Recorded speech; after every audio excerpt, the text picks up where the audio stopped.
This week we're joined by Donnchadh, the Leaving Cert CEO and guidance counsellor everyone wished they had. He's a teacher, podcast host, journalist, social media educator and the founder of findmycollegecourse.ie, a platform changing how students choose their futures.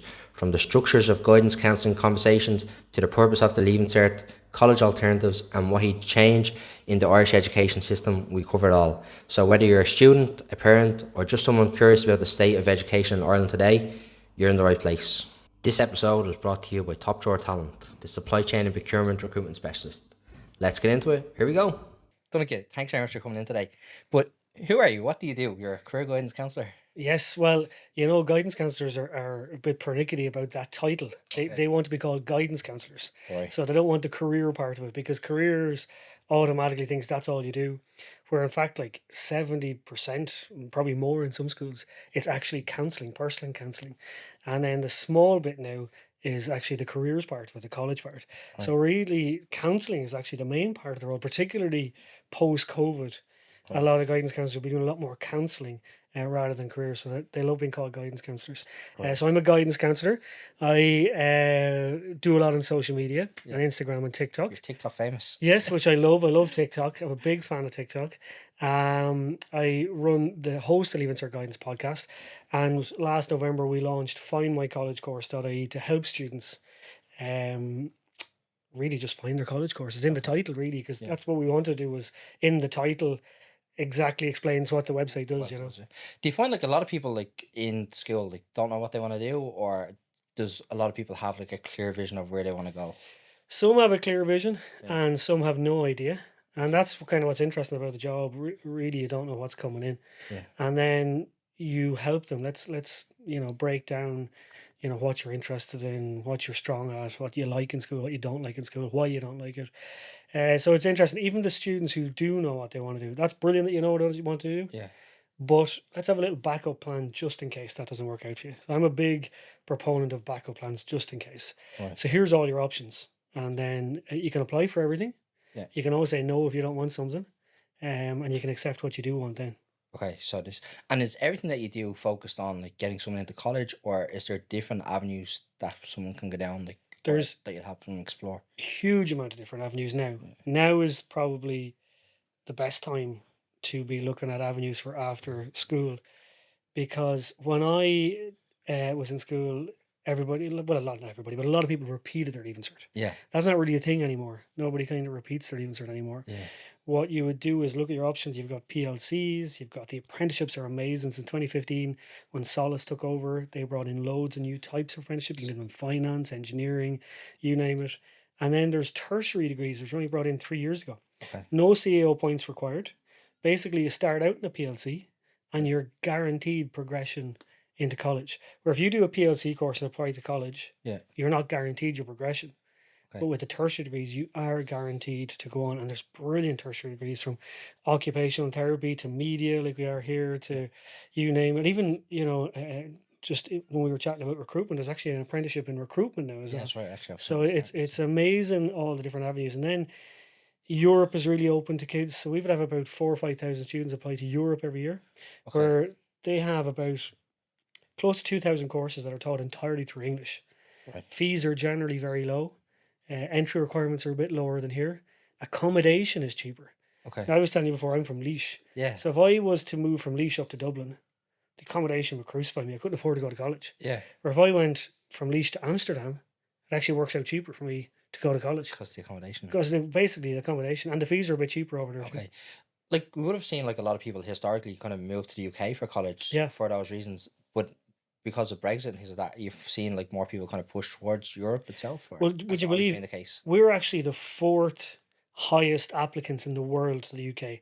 Tell you who we're behind China, India and the US. And then it's Ireland. Okay. So we still have a huge amount of people. Now the UK's Northern Ireland is in that branch as well. We'd have a good few would go to Northern Ireland. Right. So the Irish government the last few years have really tried hard to collaborate with universities up the north to make it easier for Irish students. For example, in Queen's, Belfast, they take 50 Irish students on their medicine course. Okay. So we couldn't take any more medicine students in our course just for health and safety, for placement issues. Everyone's saying, if we're short doctors, just put on more places. And it's not that simple. Doesn't work that way. You know, so there's 50 places up in Northern Ireland now for Irish students. So things like that. But no, we're pretty strong because we have the Common Travel Area Agreement. Yeah. So it's easier. And in the last number of years, UK universities have really advertised, marketed, came over to events here that they wouldn't have done before because they had all the EU students lining up to go in. Now they don't have those anymore. So it's back to the Irish students. Okay, so that's where they're getting. And in terms of like the student themselves, right? Like how much like FaceTime are they getting with someone like yourself in schools? Like, or does it typically depend? So I would, it depends on the guidance counselor, depends on the school, depends on the needs of the school, but I would want to see a 60 year at least once. So you have to see me at least once. Okay. And that's just, tell me what you maybe have it all sorted out. Absolutely. Just tell me about it anyway. And just make sure we're in the right direction. But I'm open to students to see as much as they want, depending on what they're applying for. Someone's applying for Europe, they probably need to see me 4 or 5 times. Someone's applying for here or there applications, they would need to see me 5 or 6 times even. So it depends on what they're applying for. Yeah. And then, of course, as I was saying earlier, the counselling is in among that as well. So yeah. So what's the structure of that kind of that first kind of conversation that someone's having with you for careers? Yeah. Well, or even in the guidance side of things. Yes, it's well, the guidance is very different because you're trying to build a rapport with someone. Okay. Because it'll be hard for me to come in here and say, sit down there now and open up to me.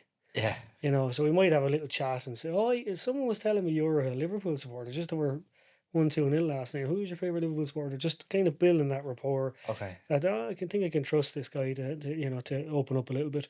And then with careers is kind of similar. You're building that rapport because it's, your aspirations can be very personal. Yeah. So I'm not going to open up to you and tell you my dreams. But it's kind of building that rapport. And then it would be, look, really, what do you like school? Number one.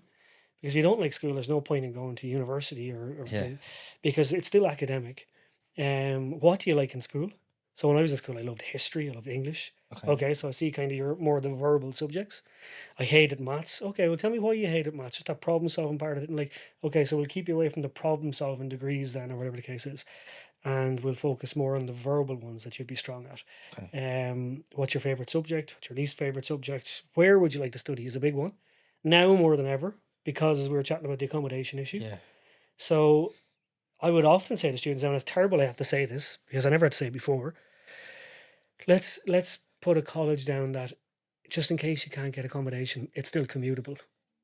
Okay. Now, Dublin students generally tend to stay in around Dublin. Yeah. But again, going back to the likes of Laois, if I was going to TU Dublin here, it's quite commutable because you're on a train, you can go to, that's grand. Cork wouldn't be commutable, Galway wouldn't be commutable. So you have to think of all these. Number one, if you get accommodation, can you even afford the accommodation then? Because it's outrageous. It's pricey, yeah. Okay, yeah, so that's kind of what you're going through. And was the plan always, are you a teacher, as well, or are you just counselling? You have to be a teacher first. Okay. You have to have 5 years experience before you become a guidance counsellor. Right. So I taught for 10 years in an all-boys school. And then I switched to an all-girls school. And that's where you're now. And that's where I am now. And there's, I think there might be stating the obvious, but there's a huge difference between boys and girls. Yeah. So it's great because I have 2 girls at home. So I'm trying to learn the teenage mind. They're not quite at those years yet. Yeah. So I'm trying to learn the teenage mind. Do you find many companies are coming into the school to kind of get more girls into like the apprenticeships on the electrician side of things? Absolutely. Huge. Particularly STEM is a big thing. So science, technology, engineering, maths. They want more girls in it. And explaining this to students is, they're kind of saying, why do you want more girls? There's no men in nursing. Why are we not trying to get more men in nursing? There's not that women in construction. Why are we not trying to get more women in construction? And actually, I heard this lecturer talking one day. She was a lecturer in engineering. And again, a student said that to her, why are we trying to get more women in STEM? She said, well, if you look at engineering, she said, everything in this room here is engineered. Yeah. The building is engineered. If we don't have more women in engineering, well, then women will not be part of the decision-making process. That's a really interesting reason. So if you look at engineering, science, technology, if we don't have more women in it, they won't be part of the decision-making process. So it's something I'm quite passionate about because I'm in an all-girls school, because of my girls at home, that yes, we want them to be part of the decision-making process. So if they have the talent, the skill, the want to learn something like that, absolutely you should go for it. Oh yeah, definitely. It's funny. We actually place more women. I think I've said this lots of times. We place more women into higher paying jobs than men, but that's in the procurement industry, right? Yeah. So yeah, it's definitely interesting. Yeah. But was the plan always to be a teacher, or? So no. So I finished my degree in history, theology, philosophy, and English. Okay. And at the time, it was 2006. The world was your oyster because the Celtic Tiger was going on. So I had big aspirations and plans. And my mum was in education. Okay. And she said, why don't you do your PGD, it was called at the time, it's a PME now, PGD, and go then and do whatever it is you want to do. Yeah. And if it doesn't work out, you always have teaching to fall back in. So I said, that sounded like a pretty decent plan. So I said, yeah. So I applied to UCD and I got it. And funny, there was 240 started, but I would say just above half finished it. Because once people get into the classroom, realize, Jesus, this is tougher than I thought it was going to be. They tend to get out of it. So I really enjoyed it. So in UCD, from 9 to 1, Monday to Friday, you were in school. Okay. That was your placement. And then from 2 to 6, you were in class. And I thought the 9 to 1 part was amazing. Okay. And just trying to learn. Yes, the theory is important. I get all that. But if I look at a senior teacher and I say, well, do you mind if I went into your class, just have a look? And he said, oh, that's how they use classroom management, and that's how they're trying to get, and that student with differentiation needs, that's how they're looking after them. And it was really interesting. So the 9 to 1 part in UCD I thought was amazing. Okay. So I came out of UCD and, right, that was my PGDE. Now I'll go and see what I want to do. And the school I was in said, look, we have a 12-month contract. If you want it. I said, you know what, 12 months I'll try it, I'll save some money, and then I'll figure out what I'm going to do. And then 12 months became 10 years. Okay. Yeah. So just like that. Because the recession happened then. Yeah, okay. So you're and I was delighted to have a job. Yeah. Because a lot of my friends lost their jobs. So I was delighted. Okay. And even though it was never really on my radar at the start, I loved teaching. Yeah. Is that still the case, that degree happens and it's the blended learning, like where you're on the job and then kind of in the class in the evening? So it depends on the college. Okay. So some of them will do block placements, where you might go out for 3 or 4 months. Some will do it like that, where you're in every day and you go to classes. So it depends on where you're going to do it. But I love that part of it. Now, it was intense. Obviously, you're 2 to 6 then in the evening as well. So it was really intense. But it was only, when I did it, it was 1 year. But now it's 2 years. Okay. So one of the reasons why there's a massive shortage in teachers, well, accommodation is a big one. But the other one is a 1 year postgrad now became a 2 year. What was 6,500 is now 13,000. So I think, for me, if it was 2 years at the time, I wouldn't have done it. Yeah. But now it's 2 years. You're coming out, you're getting paid less than anybody who was pre-2011. It's taking you longer to qualify.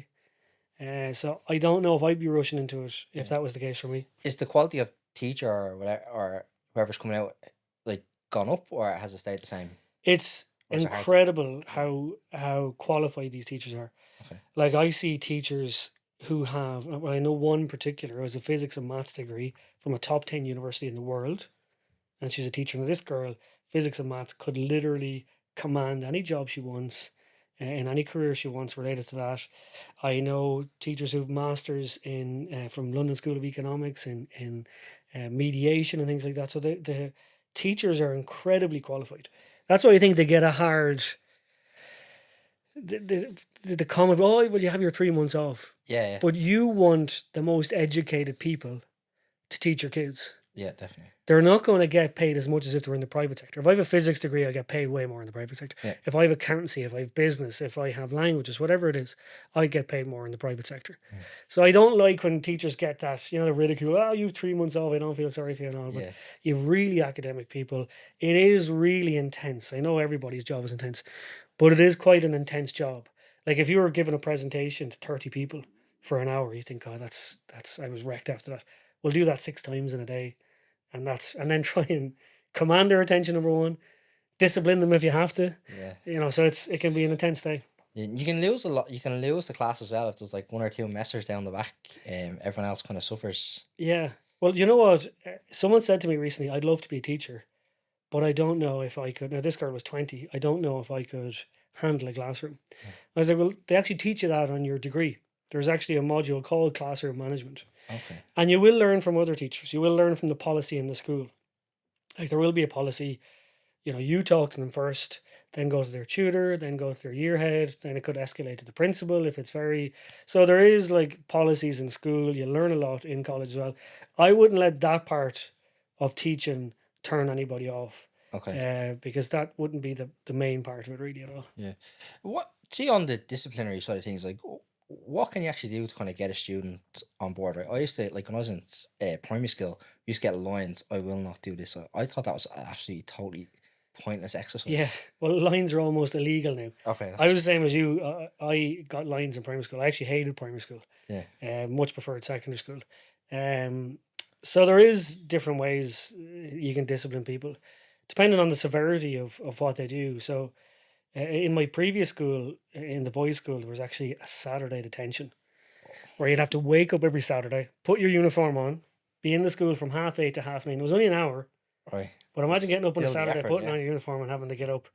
And we did that like 7-8 times a year. And that was a big deterrent. One more now and you're on Saturday detention. Oh, God, I don't want to be on Saturday detention. So little things like that. There's lunchtime detention. You can't go and do activities at lunchtime because you're on detention. Yeah. Big one is if you look, I'll have to ring your parents the way things are going. That's oh, please don't ring my dad. Don't ring my mum, or ring my mum. Don't ring my dad. I think I had a flower fight when I was in. I had a home ec subject with a bag of flour and someone slapped me around and I chased up the car door with it. But we were made clean the canteen then for like 2 weeks. There you are. So lunchtimes are gone.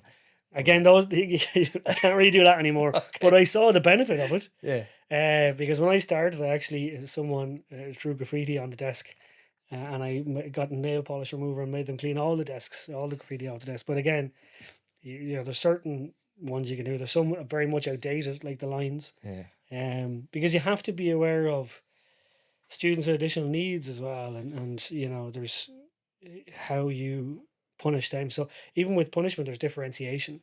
Okay. And some students find it hard to accept. Why are they allowed to do that? Well, just you mind your business and I'll look after that. Right. So it's hard in that respect. But again, if there's good communication in the school, you're well voiced and all that. Yeah. Neurodiverse, people who are like neurodiverse, right? That has come up a lot on the podcast. Like people should have kids check because everyone has different learning styles. Are teachers learning more now about like the neurodiversity and kind of things like that? Huge amount. So basically, if they get a psychological report, so you'd go to an education psychologist if you thought there was something wrong, and then part of the report is recommendations to the school. So here's what would work best for this student. Okay. So again, we'd be voiced on that from the education psychologist.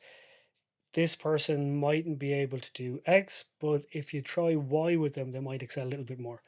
So a big part of your lesson plan when you're planning out a lesson is differentiation. Who's in my class? Who might need a little bit more attention? The work has to be different from the others. This person excels, so they might do 6 questions. This person's really struggling. Might get them just to do 2 questions would be really good. So differentiation is a big, but yeah. And again, I'm nearly 20 years in teaching and I'm learning every day about different learning difficulties, learning styles, even as you said. And I think with more technology we have, we're actually learning more as well. Yeah. Has technology like is the book kind of gone away and it's more like the iPad in the class now, or? Well, we're actually an iPad school, Okay. where I am. And I find it amazing. I thought I was good on the iPad until I saw the students. And I was like, Jesus, they're amazing. And funny, they don't see it as a skill. So when they're doing out their CV, I would say, put down that you're really proficient in your iPad, and because that in itself is, or that you're really proficient in social media, that you know how TikTok, Snapchat, Instagram works, because again, that's a selling point to because and funny enough, some kids who went for work experience were put in charge of the social media accounts to try and promote a little bit. Yeah.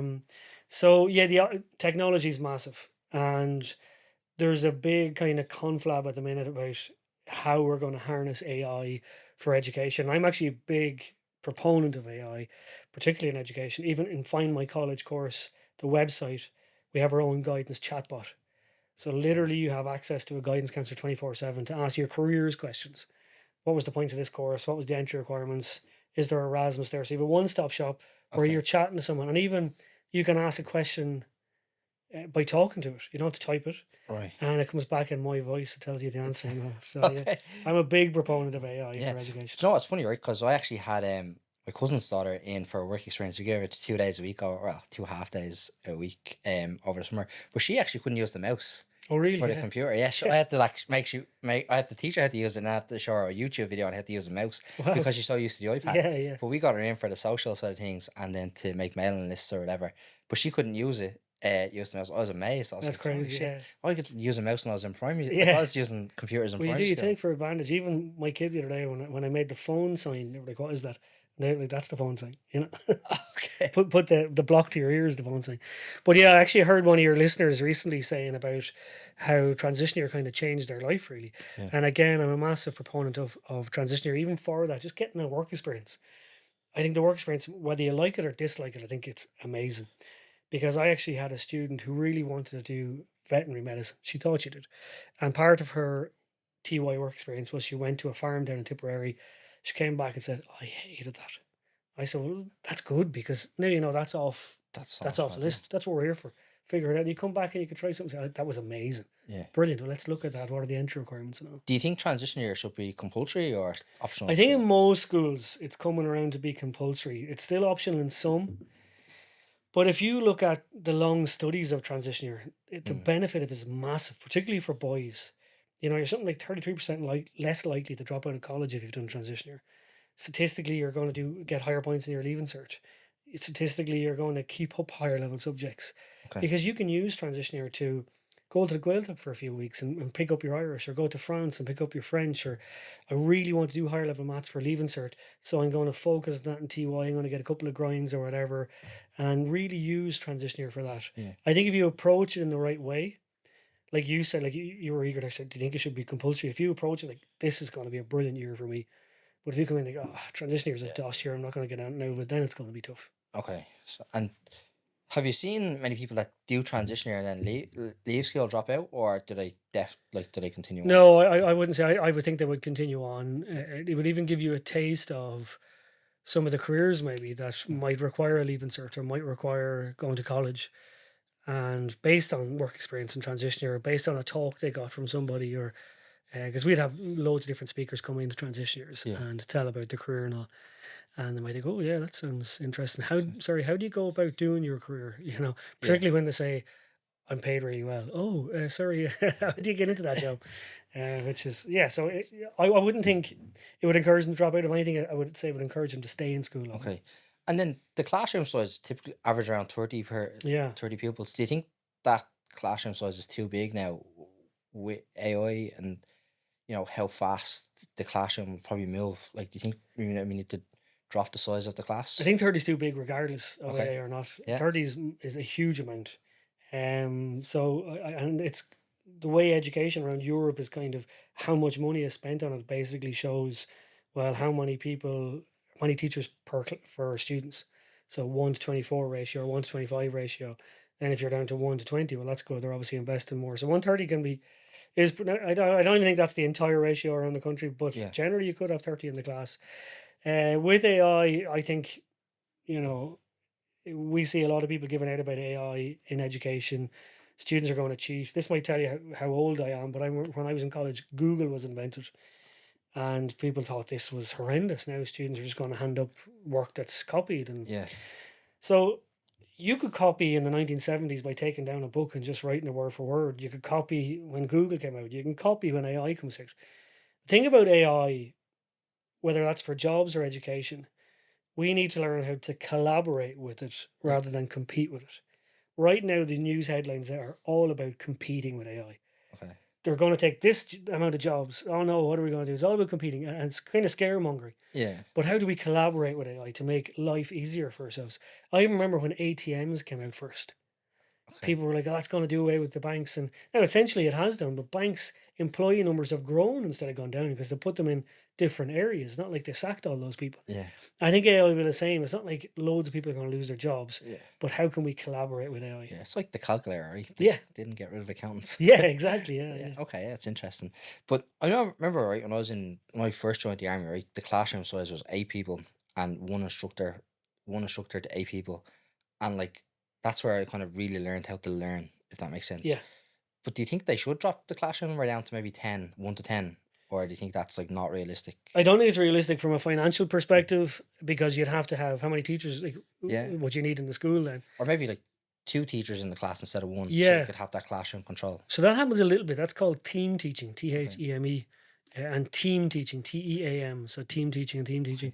And you can work with someone in the class. So it's brilliant if you're up at the front and you're given a lesson at the whiteboard, and then there's another teacher just popping around to each table to make sure everyone's on the right page and they're still, you know, doing the right thing. So it's ideal for the likes of maths and stuff like that. A team teaching is really good.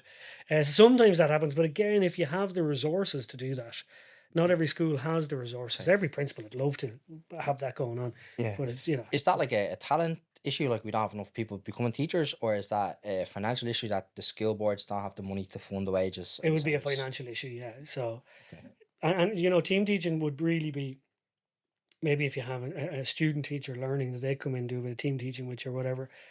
But other than that, yeah, it would be a government, you know, investing in it. But it's the studies on team teaching have shown amazing results. But yeah, it's just getting around to paying all those people. How were you in school? Like, were you academic or were you a messer? Or? No, I was neither. I wasn't academic. I wasn't a messer. I was painfully shy, believe it or not.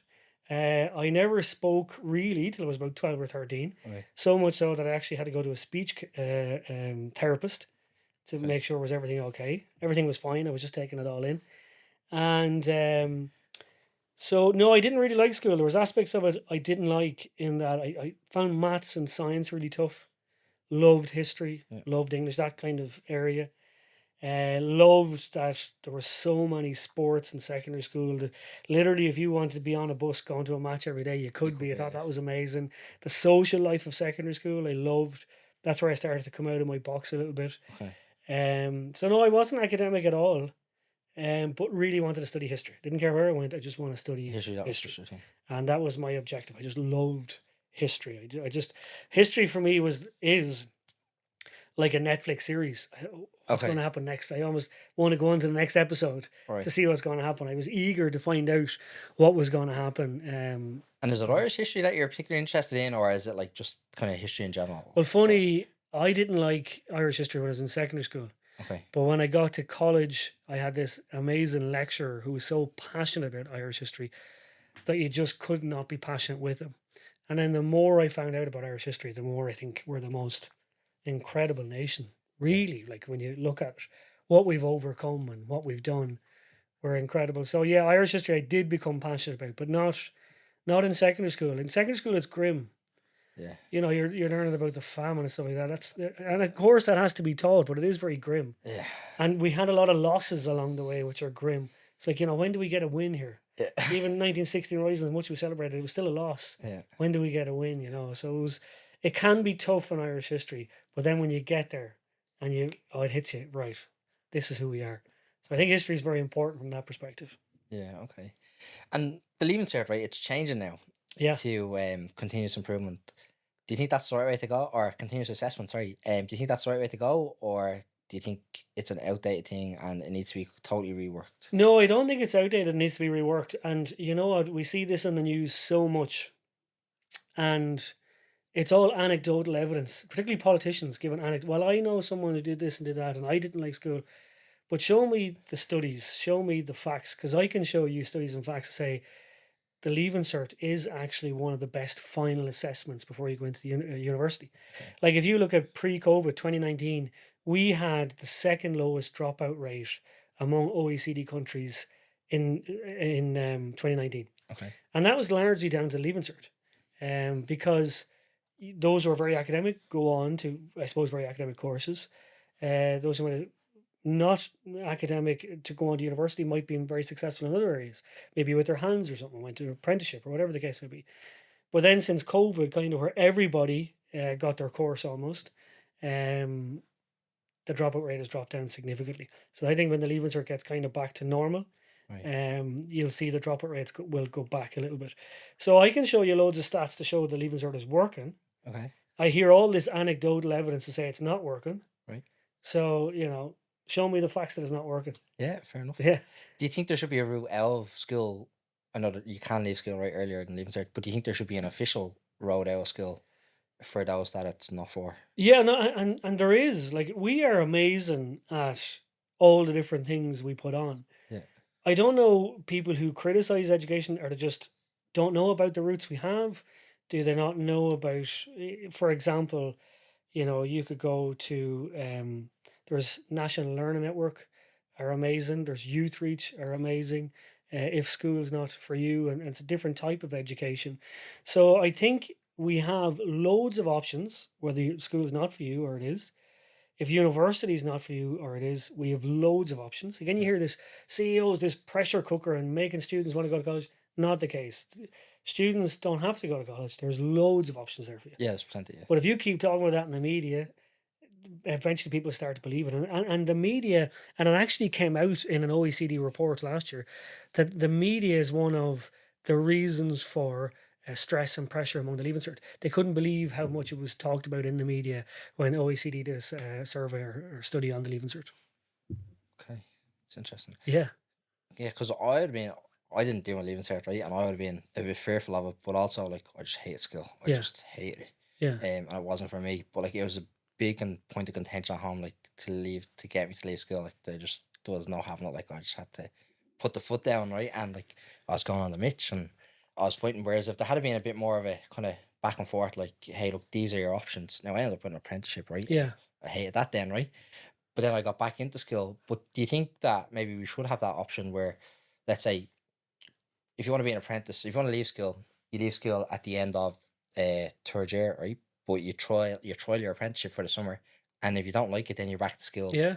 Rather than kind of saying halfway through the school year, I'm out here. No, you're right. That's a great idea. And I would say technically you could do that. First thing in apprenticeship is you have to get an employer. So I would go to my employer and say, look, I'm going to try this apprenticeship, this job for the summer, and then into September, if you register me then with Solace, and then in September comes, look, don't register me with Solace, that's not working out for me, I'm going to head back to school. Technically you could do that, and that's a good way to approach it. But I think, what we would do a lot is sometimes sit down with parents and the student and say, look, here's your options. And I know what you're saying, that's really tough. And it's tough for you to fight that battle on your own. Yeah. Where especially if you had, as you're a minor essentially. yeah. But if you had the principal and the guidance counsellor there in the meeting with you and say, look, Connor's right, it mightn't be for him, and we actually think this avenue might be best for him. And maybe have a chat with him. Here's the pros and cons of it. Go away and think about it and let us know what you think then. Okay. At that point then, right, should the school then be helping find an employer, right? Because this is where I think schools could come in, right, into the whole recruitment thing. We've had like jewelers and stuff on where employers actually went to secondary schools and took people out of school. Do you think that you should invite employers then into the school, or you should approach employers on behalf of students, so you're becoming like a recruiter for the student? Yeah, well, Or schools, it's that hard to do if the student's a messer, right? schools aren't recruitment companies, so I have no problem bringing in a guest speaker, not to recruit students out of the school, but to tell them about their career. The last thing I think a student should try and finish school, really, would be my first choice. So schools, I don't think would be a recruitment company. But what I would say is, again, if you look at apprenticeship.ie, they actually have advertisements for employers who are looking for maybe in cybersecurity or maybe in engineering or finance, and you can go and apply for those. It's actually a brilliant website. And then you see loads advertised different places, like, maybe Aer Lingus mightn't be on it, or Coca-Cola recruiting for apprentice, transport, logistics, really drivers, that they mightn't be on it as well. But it's a great starting point. And then your local ETB are really good for helping as well. So whatever your local ETB is, if you're really struggling with finding an employer, pop into them and say, look, this is what I'm thinking of doing. Can you help me with this? And more than likely they'll be able to help you. Okay, so the school is mainly just the educational route. It wouldn't be kind of speaking to the employer. Yeah. Do you think that's something that could be brought in, or would you be totally against it? I would be against it, yeah. Yeah. I don't see it coming in. Again, like it's kind of a recruitment thing. So I would hate to see, and again, schools, a lot of teachers, employment is based on how many students are there. So if we have 50 teachers in the school because we have 600 students, and the students goes down to 500, now we've only 40 teachers, you've lost 10, and this, that, the other. So your Keeping teachers in jobs. your employment status, it can be based on as well. But I don't think it's what we're there for. We're there to educate first and foremost. We're not there to put kids into jobs, and that's the same for college. The recruitment for college is a little bit easier because they're not taking them out of school from us. But here's your options at the end. You can go to this university, or here's this employer at the end who are looking for people. That's no problem. But at the end of, but not in the middle of school, yes, you can take them away for an apprenticeship. All right. Okay. Yeah. Fair enough. It's funny though. But it's in Trinity. I think if you do the college or do the course to be a nurse, I think you get placed in James's. But it's different depending on what college you go to, where you get placed. But yeah, I think that there should be a small element of like maybe for a special, like I think as well, college the traditional way will change that. We'll see more employers take charge of like the educational side of things, like the recruitment apprenticeship. Like we're gonna have a girl come work for us 4 days on site full time and 1 day a week in college, and she'll have her level 8 degree at the end of the 3 years. I think we're gonna see more of that coming, especially in tech companies, because I think to actually get a job in tech, you need to do if you do the CCNA course.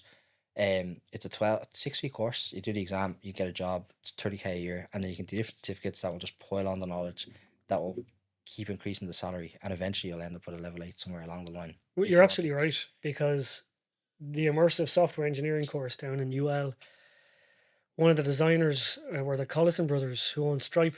Yeah. And they had a big influence on how the course was designed. So you're right. Universities do collaborate with industry partners. Yeah. Because there's no point in producing all these graduates and then at the end they're no use to anybody. Yeah. So college can be more of a recruitment thing, I would say, than a school, because at the end of it, you are looking for employment. Yeah. Is my degree going to be redundant, or is it useless? Or so I want it to be designed by industry partners. Said this is what we're looking for, and I'm with you. I actually think college is going to change, because technology is rapidly changing. Yeah. So if you design a computer science course now in school, and by the time it goes through all the red tape, and you start the degree, it's out of date. So never mind do 4 years of it. The best software people that are going to come across are self-taught. Yeah. And then what happens is then they just need to get the certificates to prove to the employer that they're taking their professional development serious. Yeah. The degree is can become obsolete because technology moves so quick, but it just depends. Sorry, the name of the course is not the CCNA, it's the CompTIA A+. Okay. But it's actually free through eCollege. Okay. As well, so you can get an IT qualification through the eCollege, and it's 6 weeks. It's online on your own time, and then you can probably walk into an IT support company or a managed service company and get a job for it.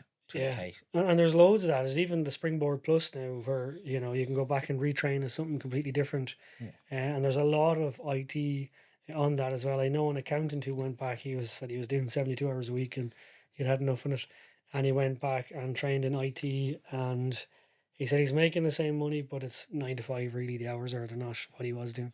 Yeah, and skills, right? You've worked in a boys' school and an all-girls school. Do you think we should start mixing schools at some point in like across the board, or do you think there should be a choice of like separate? Well, yeah, I like the choice. Some parents love the fact that their kids are going to a single sex school. Okay. Some love that they're in a mixed school. So I think the choice is great. I don't think it should be a blanket ban and we're only having mixed schools. Why not give people the choice? And you could say, look, I think my daughter would excel better in a primary or in an all-girls school. You could say, I think my son would strive better in a mixed school. So really, I think the choice is good. I think any choice is better than everybody has to do this. Okay. And if you could change something like in the educational system as it is now, what would you change, or is there anything you change? Well, there is. Around my area specifically, guidance counsellor. So when the austerity came in there in 2011, guidance hours were cut drastically. You would hear a lot of students now saying, I just don't have access to my guidance counsellor.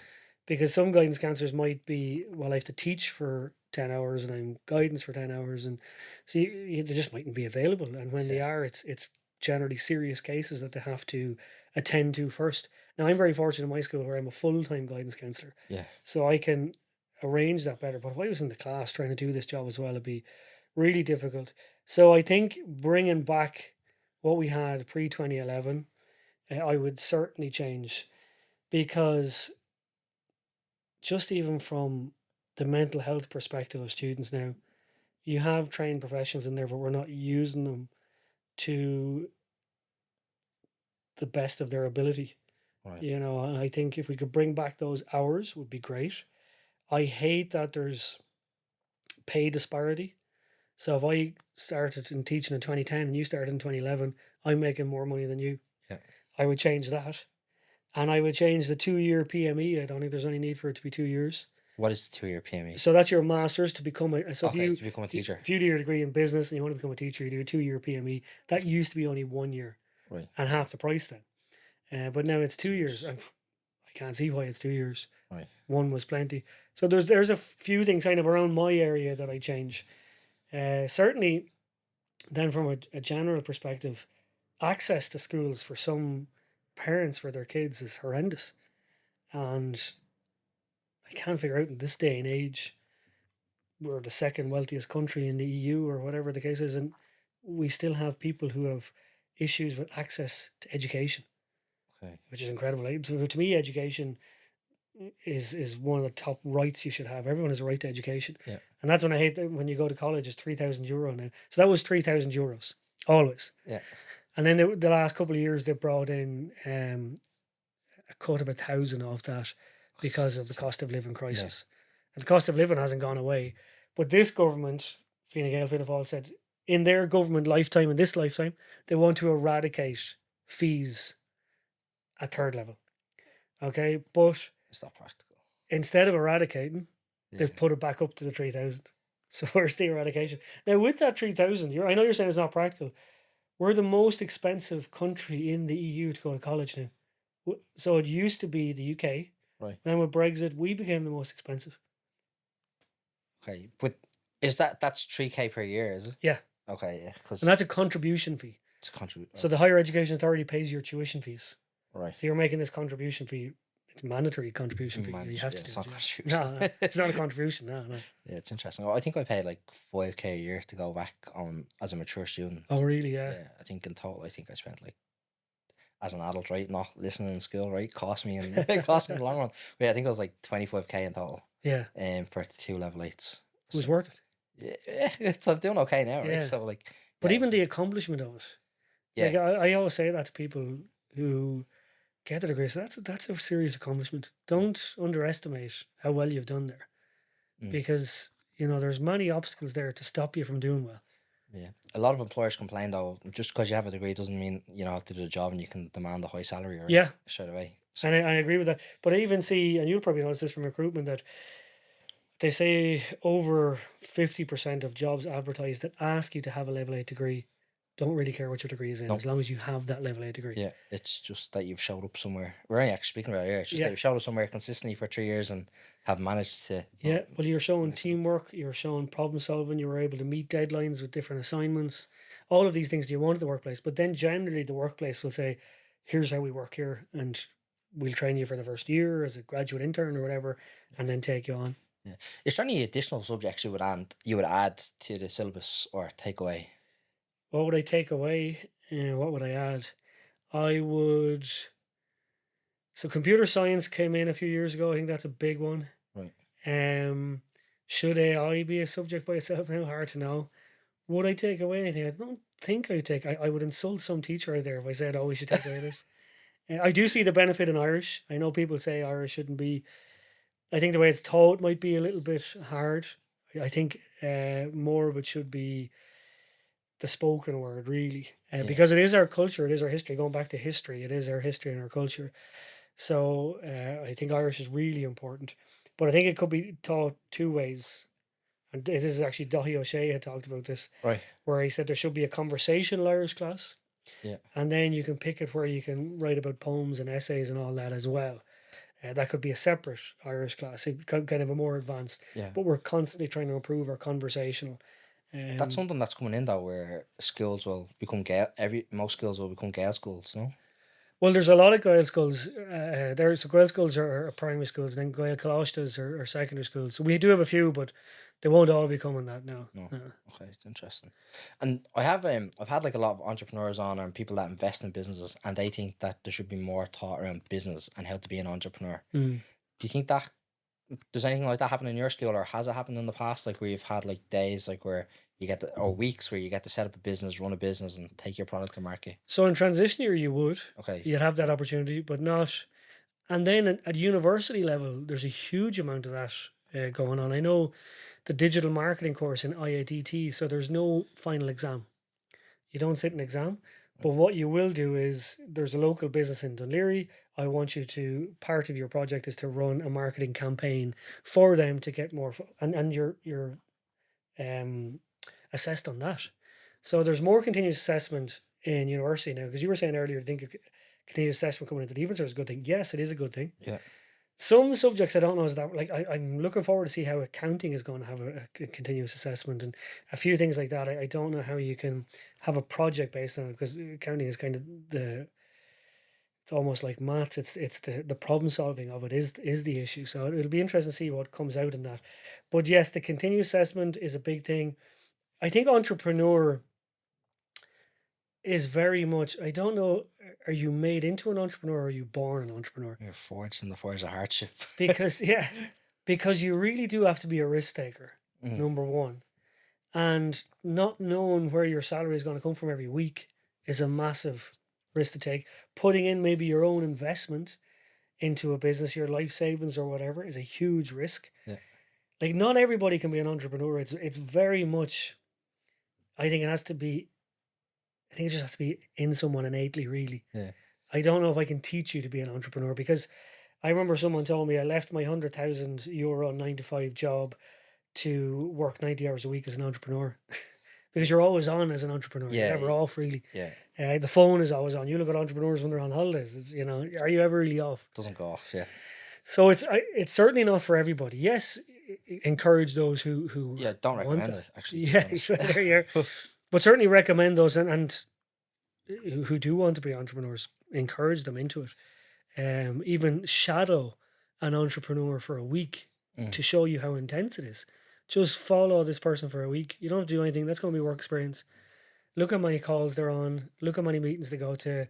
Look how many, arguments with, customers, with employees, with, whoever they're buying the stuff off. There's always that confrontation. Do you want all that? Don't get me wrong, entrepreneur, I think, is very exciting, and being your own boss is exciting, but there's a reality to it as well. Yeah. Champagne and razor blades. Champagne and razor blades, there you are. But you're an entrepreneur, essentially, right? Yeah. Do you ever think you'll quit your job and go full-time into the business? Funny enough, I had this conversation with principals, and I'm worried that you might leave your job. I said, well, even if I wanted to, I don't think my wife would want me to. Right. I love my job. My job allows me to be an entrepreneur with the time off that it gives me. Yeah. So it allows me to, and all the entrepreneurial is around education. So after my degree, I did 3 different masters around education. One was education leadership, and then school guidance and counselling. And all my kind of learning from that went into what I've built around education. So would I leave it? No, I enjoy it too much. I like it too much. Right. I know it sounds so corny and cliche. I do love helping students. I love sitting down and mapping out their path with them. So I always say to a student, I would never say I'm going to chat to you. I'm going to say I'm going to chat with you. Let's have a chat and find out what's the best path for you. So no, I don't think so. But ask me in 5 years, could change. And it is like, what is the business now, right? What does it do, and who's it for? So there's a number of different kind of moving parts of the business. Yeah. Number one, I give private guidance sessions. Okay. Yeah. So that's number one. And that's why I started social media, was just to kind of show people this happens. Yeah. But then the social media just blew up over COVID. So now it's where I go out to universities, talk about new courses that they might have or facilities that they might have. So that's kind of every Saturday until the end of the year almost, where you're going out to different colleges and universities or doing Instagram lives. and promoting courses and telling students, making them aware. Yeah. Because, and even parents and guidance counsellors, it's so hard to stay on top of all these new things. If we have this one-stop shop that shows us, and of course, one of the main reasons for building it as well was that's where students are getting information from now. So rather than making the student conform to my way of giving information, why don't I change how I give out the information to the way the student is consuming it? So that's kind of where social media is important as well. We do the podcast, and then we have Find My College course, which is basically an interest test that would show you at the end of the test. You give us all this information. You tell us what you like and what you don't like. And at the end, you put in your points. You put in what grades you think you're going to get, where you'd like to study. Would you like a private college recommendation as well? And then here's all the courses that are available to you. But on Find My College course, a part I got really passionate about is the guidance chatbot. So that you have this one-stop shop. You don't have to keep searching Google and going in and can't find that page. Just ask the chatbot what you want to know.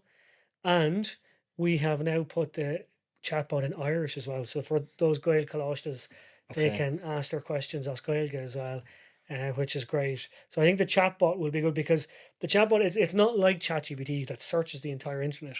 It only searches what I give it to search. Okay, so you're controlling the information. Exactly. Okay. So the information only comes from solid sources. Right. So it's not going to go and see an outdated web page and give you that information or hallucinate, so to speak.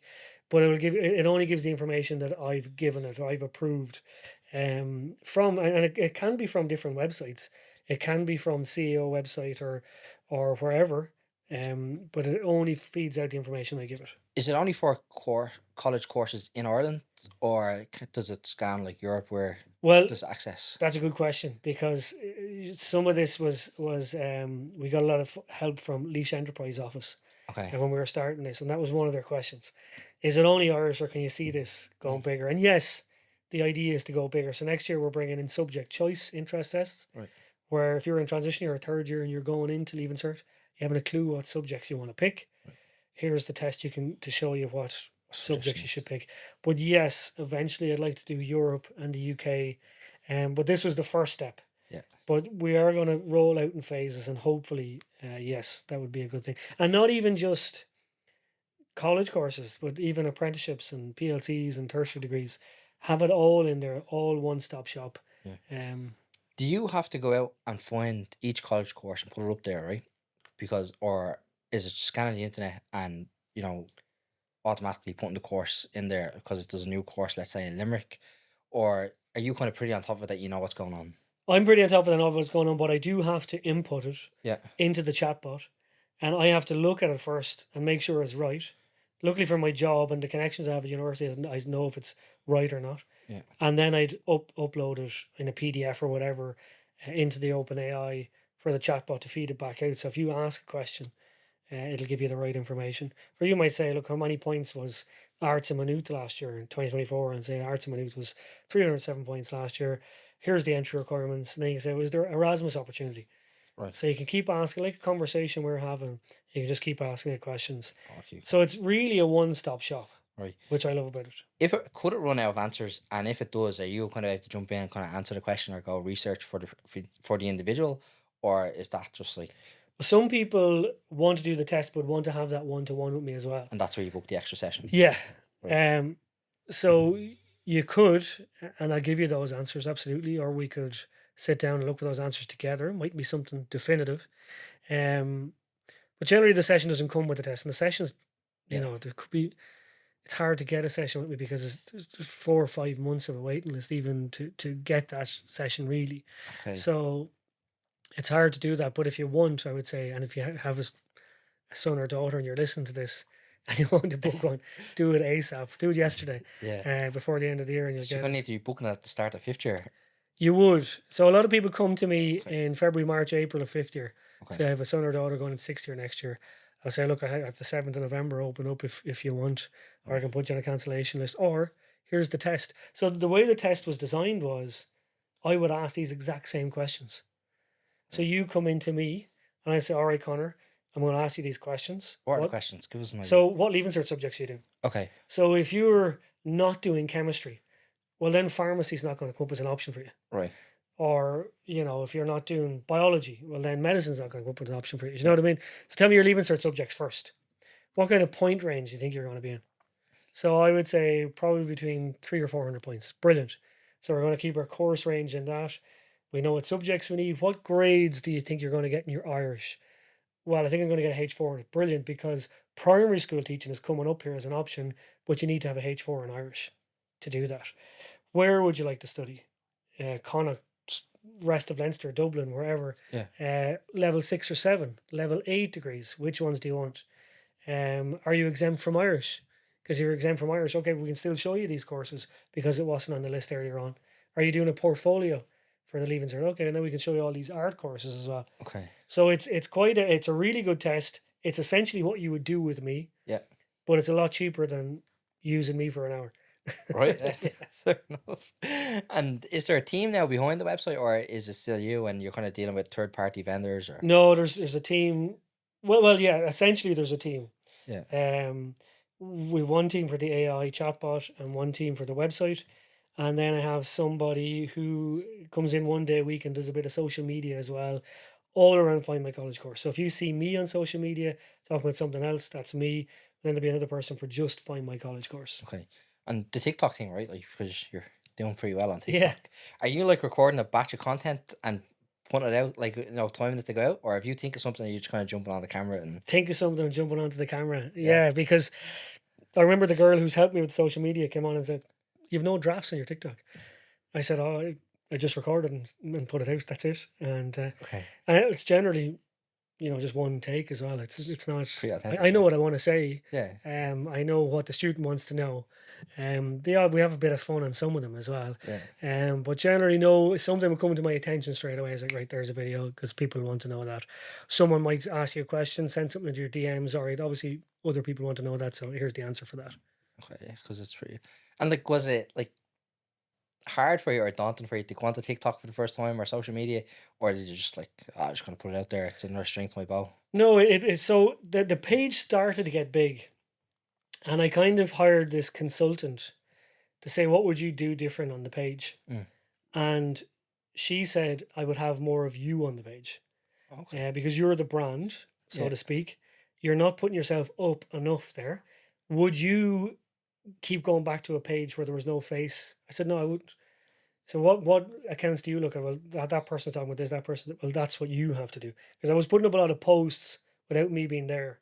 Right. And then that turned into a whole brand of when I started to come out.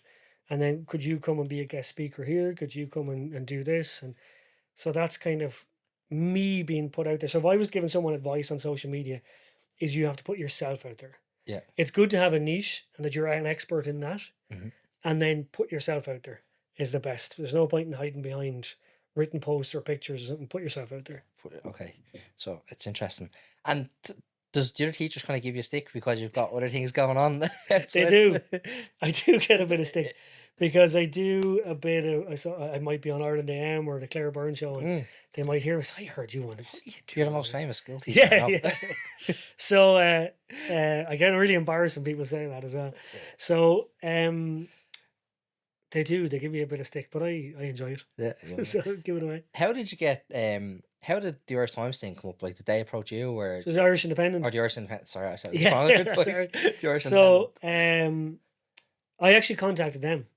Okay. And said, look, I know you have a writer, but if you ever want me to contribute or do something, I'm here.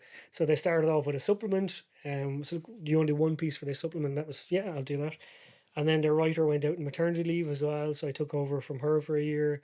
And then more supplements. Then they started doing Irish Independent podcasts on education. So now I'm back to contributors, but I really like it. It's harder than you think. Yeah, it's easier to speak here and tell you, but to write it is really hard. And make sure it kind of flows. Yeah. And chat, like if you were to use ChatGPT, it doesn't do that. It doesn't flow the information the way you want it to. Or it's not the personalized. It's dehumanized almost. Yes. Yeah. Like I like to say, from my experience as a guidance counsellor, here's what I see students around Ireland looking at. Yeah. And here's what you need to know. But that's interesting, but it's hard. I have a degree in English, but I find that so hard. Really hard to write. Yeah. Is it daunting, like when you see, like, you know, X amount of papers have sold, or even the numbers on social media when you see it's like a couple of 100,000 people have like watched your video. Does that kind of scare you? Think that that's actually like 100,000 people, or sometimes my mind boggles sometimes, because I was apprehensive at the start to set up social media, because social media is for fun. It's not for education, really, is what I thought at the start. Like, I love going on and looking at funny videos and things like that, and I get why people don't really look at it for education. So when I see stuff like that, I was like, who is looking at this? And I go into my stats, it's like 99% of people from Ireland, it's 75% people from 18 to 24. Girls are much better at looking at the content than boys are. So I notice the teenage boys, and they see me, they might scroll on, or they don't come up on their For You page for whatever reason. But yeah, sometimes, like, and then it shows that, gosh, are some of these students kind of starved of this information? And that kind of reassures me that people do want to know this. And what about teaching as a whole? Like, would you recommend it as a career option? I would. I love it. What I reckon, like, this June, July, and August is brilliant. Yeah, like, it's amazing. Do it for the holidays. I'm playing golf all summer, hanging out with my kids, going all. It's lovely for that. Like, you do get a nice bit of, like, if you have a small family, it's amazing. Yeah, it's a really good job. Plus, I love what I do. I actually love being a guidance counsellor more than I liked being a teacher. I think with the teaching, after 10 years, I felt like I'd done it. You know what I mean? Yeah. And within education, there's not many ways you can go. I didn't want to go into management, so where do I go? And guidance counselling always really interested me. And I would say this will definitely last more than 10 years, because I just find it so interesting. Yeah. There's no day the same. Like, I could go into school that morning, I don't know what's going to happen. Or when you're teaching, you know what your classes, your timetables, I don't know what's going to hit as a guidance counsellor. Principal might ring me and say, I need you to see urgently, there's a student down here who's, and away you go. Okay. So, and is it like the guidance side of things, right? Is it like mental health things as well, or is it like just career? Or no, so you're a trained counsellor. Okay. Yeah, you're a trained counsellor. And I do think the most important thing you need to know as a guidance counsellor when you're counselling is your limitations. Yeah. That, okay, this is beyond really what I can do to help. And I would often, when guidance counsellors ask me for advice, that's one of the biggest things. Just know your limitations. Yeah. And say, look, I'm going to have to refer you to your GP or wherever the referral needs to be, that if you don't feel like you have the ability to take it on, then don't take it on. Like, the counselling is great for maybe some anxiety issues or whatever the case may be, but when it gets deeper and the problem is more severe, that's when you do need to push it on to the expert in that area, really. So that's a big thing, is know your limitations as a counsellor. If somebody was asking me for advice, yeah. What's the measure of like a good guidance counsellor? Like, are you assessed or? No, I think the measure is the students and the parents. Right. They will tell you if you're not, like, it's different. I would never tell the guidance counsellor I was going, God, you're a disaster. I could say, why haven't you seen me this year? Sure, what would you know about what I want to do or what I'm going through? Yeah. And again, being an all-girls school, I find it tough because, I'm under no illusion. I'm a middle-aged man. And I'm trying to connect with a teenage girl and will open up to me. And they're like, oh, what would you know about it? Because you haven't gone through what I've gone through. So that can be tough as a guidance counsellor. And even for the student. But they would be the measure. Okay. You'd know fairly soon, and a parent would lift the phone and tell you fairly soon. Okay. If you weren't doing something right. Are you on, what's it, Rate My Teacher? Or do teachers check it? Or is it still a thing? I don't know, actually. I don't just came into my head. I'd say they tell me in my DMs as well, under a pseudonym. Oh, okay, yeah. Fake counselor. If they wanted to, yeah. But I don't get much of it. Actually, I don't get much criticism around it, because what I'm saying is all factual. It's not my opinion. Yeah, it's so no one's coming on to this guy's an idiot. He doesn't know what he's talking about, because it's not my opinion. This is what's happening. Here's the deadline. Make sure you're got your application in before then. Yeah, this is what you need to do. Get it exactly done, or you're on to your second choice. Okay, yeah. But I do in TikTok especially. They fight among the comments themselves. They fight amongst themselves in the comments, which is funny.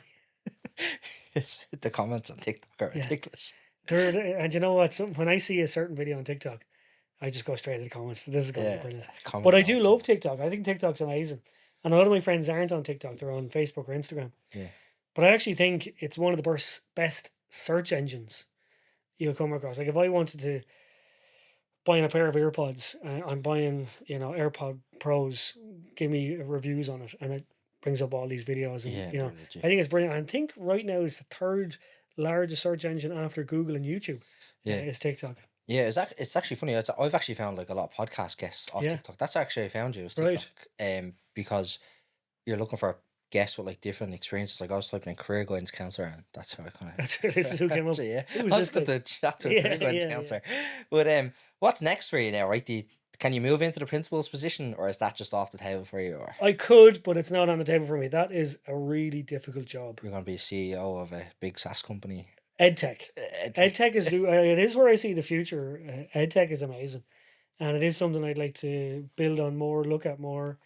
There's this school in London. It's called the David Game School, and it's a complete AI school. So basically, it produces the curriculum for you. So Connor might be a bit faster at me than maths, so the curriculum moves faster for you, and it moves a little bit slower for me. But then I might find the English where I'm stronger at that, and we'll slow it down a bit for Connor. So the curriculum goes at the student's speed, and then they have a coach, their teacher coach they call it, to assist if Where is anything. this now? This is David Game in London. It's an AI school, but basically the AI is around curriculum and how fast someone should be moving, or how slow they should be moving, or you know. So it'll be good again for differentiation, even that we were talking about earlier. Yeah. For students with different needs, it'll go at their speed. That could potentially move someone to like their A levels or their Leaving Cert, our version of the Leaving Cert, quicker. It could, possibly could. Now we do have a rule here where you have to sit the 2-year Leaving Cert. Yeah. Because people always ask me, could I sit English in 5th year and then do the rest in 6th year? And you can't. Yeah. That could change though, could it? No. Like if you brought in that AI type learning, like where the curriculum's moving at different paces. I would still It could even say take longer for some students. I would still say it'll it's not that the person will be finished the curriculum faster. It's that they'll get more work on it. They'll get harder work on it, if you know what I mean. Yeah. It's not that you're finished in January of 6th year. Now what am I going to do? It'll keep giving you tasks to do, but harder tasks for your level. Okay. And not as hard for someone. So it's essentially like your ordinary level or your higher level, but we're moving at your pace. You can do higher level, but we're going at your pace. Right. And when you get something, we figure out you get something. So that's David Game College. There's loads of AI things. I think there's a Merlin one here in Ireland where the AI focuses on the teacher. It's like an assistant. So you can talk to it to put on the whiteboard and, you know, take the role, or, you know, it does that, but to assist you with teaching the class basically. Okay. So that's Merlin something, I can't remember, but it's all different things. But your EdTech business, that should probably be in every junior cert student, let's say, or someone starting 5th year should probably do that at the start of 5th year, right? Or 4th year. What's that? Your So the test, yeah, for the subject test, choice. yeah. For subject choice, definitely, because that's a hard one to do. Subject choice. Could you get it rolled out into schools across the country? Funny that you say that, because like this only came out last November. The intention was only to hit students, but now schools are saying, can we buy a license for all our 6th years? Sense, right? Yeah. So at the minute, we're actually building a dashboard where you as a teacher can go in and see your entire class. So I've Connor coming into me next. I'm going to click on Connor's tests. What comes up? Okay, Connor. I see actually, Connor, you scored really high in education. Would you not think of putting a few courses down and teaching or something? And you can discuss that. So it's done a lot of the heavy lifting for the guidance counsellor before they come in to see him. Or even the tutor. Or even the tutor, yeah. Yeah, and then you could be referring then to the counsellor then. Yeah, because even just accessing the guidance counsellor can be tough at the minute. So this could do a lot of the heavy lifting for the guidance counsellor. And then you can probe it a bit more rather than trying to get all this information at the very start. And then your consultation is up, and then you're hard to get after a while. And so, yeah, I think it could make guidance counsellor's life a lot easier. Yeah, definitely. It's interesting. Right, so if someone wants to find you now, right? Where can they find you? So you can find me on Leaving Cert Guidance, Guidance. Instagram and TikTok. Okay. And if you find me there, you'll be able to find my college course, you'll be able to find my LinkedIn, whatever it is you need. So Leaving Cert Guidance, it's called. Leaving Cert Guidance. And Instagram and TikTok. I think it's on Facebook too. I couldn't find Facebook. No. I found your Instagram, LinkedIn, and TikTok. I'm not on Facebook, but I know whatever I post on Instagram automatically goes to Facebook. Okay. You got it down. Thanks very much for coming in. Thanks very much for having me, Connor. Appreciate that. That was a great episode. If you enjoyed the episode, if you could hit the like and subscribe button, that'd be great. If you'd like to know more about Donnchadh, you can find links to his social media platforms or his website in the description. Thanks for listening.